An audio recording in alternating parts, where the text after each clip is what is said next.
వృషభ రాశి 2025 ఫలితాలు 2025 జ్యోతిష్య శాస్త్రం ప్రకారం కొత్త ఏడాదిలో వృషభ రాశి వారికి ఎలాంటి ఫలితాలు రానున్నాయి, గ్రహాల ప్రభావం ఏ మేరకు ఉంటుందనే ఆసక్తికరమైన విషయాలను తెలుసుకుందాం. జ్యోతిష్యం ప్రకారం వృషభ రాశి వారికి శుక్రుడు అధిపతిగా ఉంటాడు. ఈ రాశి వారికి ఆంగ్ల నూతన సంవత్సరంలో శని దేవుని ప్రభావంతో గుండె సంబంధిత సమస్యలు రావచ్చు. అయితే మార్చి తర్వాత ఆరోగ్యం మెరుగుపడుతుంది. గురుడు రెండో స్థానంలో ఉండటం వల్ల కొన్ని ఒడిదుడుకులు ఎదురవుతాయి. మరోవైపు రాహుకేతువుల ప్రభావం వల్ల ప్రతికూల ఫలితాలు ఎదురయ్యే అవకాశం ఉంది. ఈ కాలంలో పెట్టుబడులకు దూరంగా ఉండాలి. అయితే గురుడు మే నెల నుంచి లగ్న స్థానంలోకి మారడంతో విద్యారంగంలో మంచి ప్రయోజనాలు కలగనున్నాయి.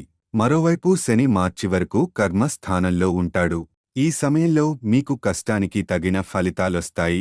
అయితే గురు అనుగ్రహంతో మంచి లాభాలను పొందొచ్చు. ఈ నేపథ్యంలో కొత్త ఏడాదిలో వృషభ రాశి వారికి ఉద్యోగం, విద్య, ఆర్థిక పరంగా ఎలాంటి ప్రయోజనాలు కలగనున్నాయి?